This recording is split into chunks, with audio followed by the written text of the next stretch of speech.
Riley and I are out this morning shooting pictures using my kit lens on my EM5 Mark II. I love this lens.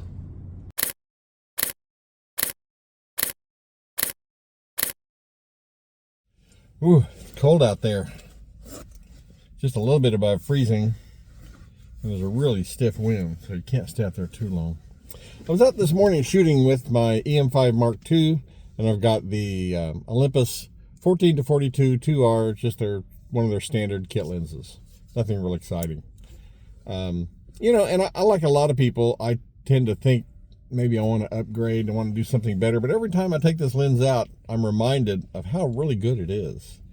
So, how do we fall out of love with our kit lenses and stuff? I think we get convinced that there's something better we need. There's, something nicer, more, fancier, whatever. And that's how all this works. They keep producing more and better gear, so you'll be attracted to buying it and buying more of their stuff, the manufacturers. So, it's kind of hard to blame them for that, but at the same time, you can go broke trying to keep up with all that. So, how do you fall back in love with your kit lens? How do you get to a place where you feel like you've really got a good piece of equipment and it'll serve you well? And the fact is, really, it is a decent piece of equipment. It's really much better probably than you think. You need to really understand the engineering that goes into these and the quality that these cameras exhibit. So, if you look at this little kit lens, it's pretty small and compact. Got a plastic mount or, polymer, whatever you want to call it. But this lens incorporates some pretty fancy optics. As I understand it, it's got, I think, 2 aspheric elements and some low dispersion glass, things that just a few years ago no one would have dreamed of putting in a kit lens. I mean, it just would have been way too expensive to try to do that. Only professional lenses had those kind of elements. So you need to understand that these are really well engineered, and today's production methods allow them to do things that couldn't have even been dreamed of just a few years ago. Still, we feel like the lens probably has some compromises. It's not as fast, maybe. It's variable aperture.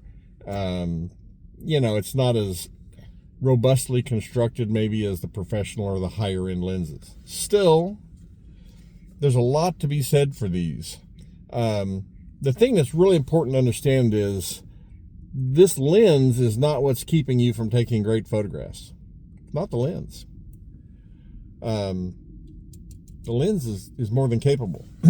So what are some of the plus sides of these kit lenses? Number one, they have a great usable focal length range. 14-42 on micro four thirds. Like I say, that's a 28-84 equivalent on full frame. It's an excellent, very versatile range from 28 millimeter wide angle view out to 84 millimeter, which is a good portrait length. It's just super versatile. So it's definitely a good usable range. The image quality from these lenses is really quite good. It's very decent.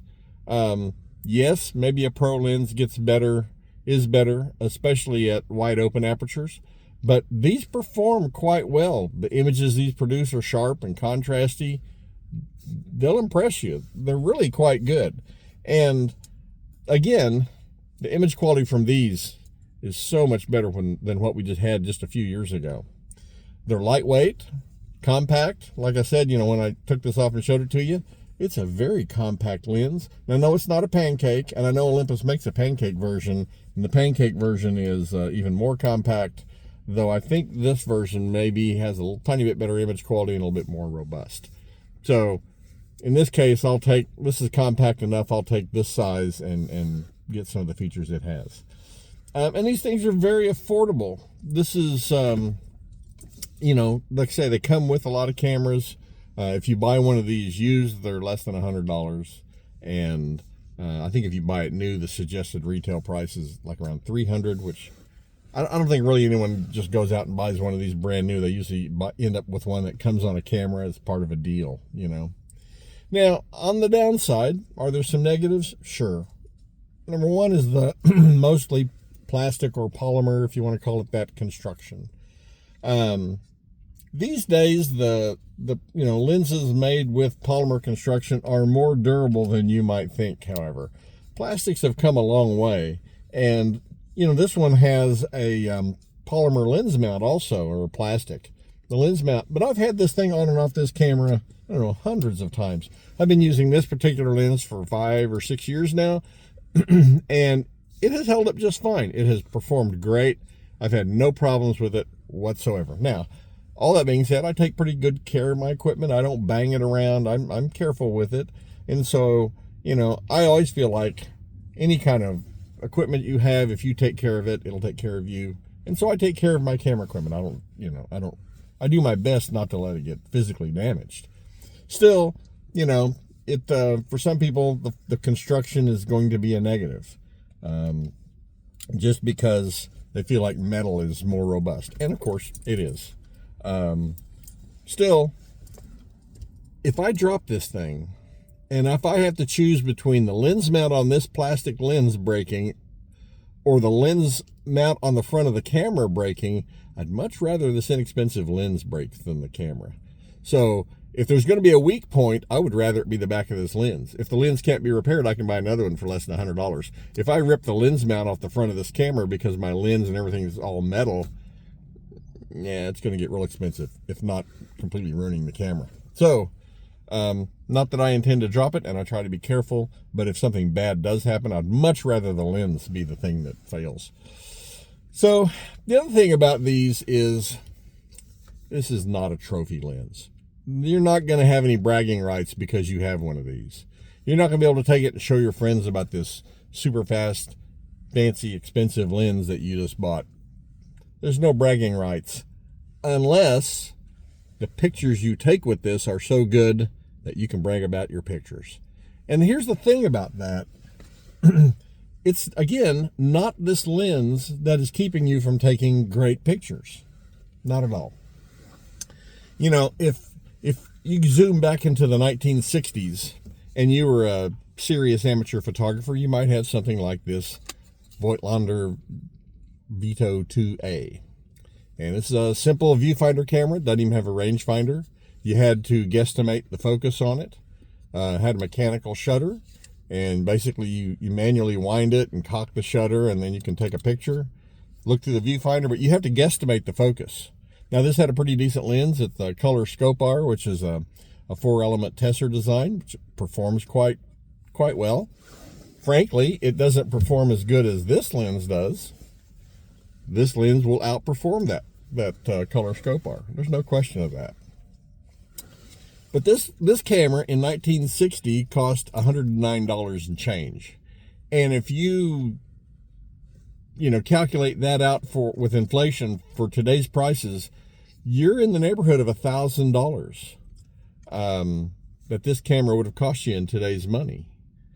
And, if you go out and buy one of the lowest end Olympus cameras, say, or any mirrorless camera with a kit lens, you can land right around $1,000. You get a whole lot more capability with today's money than you did back in the 60s, for sure. I mean, this a camera just as simple as this was quite expensive. They're really cool cameras, though. I'm going to do a video on this. It's just really an awesome camera. 35 millimeter, folds up nice and compact.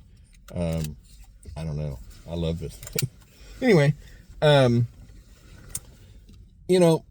great photographs. If you study the work of great photographers, a lot of those guys that were shooting back in the early 1900s, through World War II, even in the 60s, they didn't have, cameras weren't that great. Even if you had a Leica back in the 50s or whatever, the lenses on a Leica back then don't even hold a candle to the Leica lenses today. They're good, but they're not any comparison to what we have today. And this kit lens will outperform a lot of those early lenses. I mean, I haven't, I'm not measuring, looking for resolution numbers or whatever, but in terms of contrast and sharpness and overall image quality, the kit lenses do an amazing job. And there's a lot of technology that goes into them. But here's the thing. If I were to take this camera and hand it to one of those great photographers. Let's say I handed this to Henry Cartier-Bresson and told him to go out and take street photos with it. He'd come back with great pictures. This camera wouldn't be the limiting factor. So, if you put a decent camera at all in the hands of a good photographer, they're going to come back with great images. So we are much better served by not worrying about the gear we have, but instead being more concerned about the skills we have and the craft, learning the skills, learning what you need to know to be a better photographer. And if you'll spend your time and money there, you'll come back with much better pictures than you will just by buying expensive gear. Anyway, that's kind of my take on this. I hope, when you look at the camera equipment that you have, that you don't decide that, you wish you had something better and give up on it. I hope you'll just take your cameras out and take pictures. Have fun with them. Be very intentional about picture taking, though. Think about what you're taking. Think about how you're composing it. And I think that you'll find that it's not your inexpensive camera or kit lens that is keeping you from having great pictures. It's really not. I could buy the newest, latest Leica mirrorless camera. What is that, SL3 or 2 or whatever it is, and one of their great lenses, and I could give that to a guy that doesn't know much or hardly anything about photography or how to compose pictures, and he's going to come back with snapshots. And I could give this inexpensive camera with its kit lens to a great photographer, and he's going to come back with great pictures. I mean, that's just the way it is. So anyway, fall in love with your kit lens. Don't disparage the fact that you have a kit lens and that's what you have to work with. Keep in mind that this kit lens that you have far exceeds what photographers had just a few years ago in terms of image quality. Embrace that and go out and take pictures. Brag about your pictures instead of worrying about, your camera equipment. Well, Riley, I guess you're ready to go do something, aren't you? Huh? He sees another dog and he gets all excited. Anyway, thanks for joining me this morning. If you have any thoughts or comments, I'd love to hear from you. Don't hesitate to leave me a comment. I'm going to warm up on some hot chocolate and maybe go out and take a few more pictures. Anyway, thanks for joining me. I always appreciate it and look forward to seeing you next time.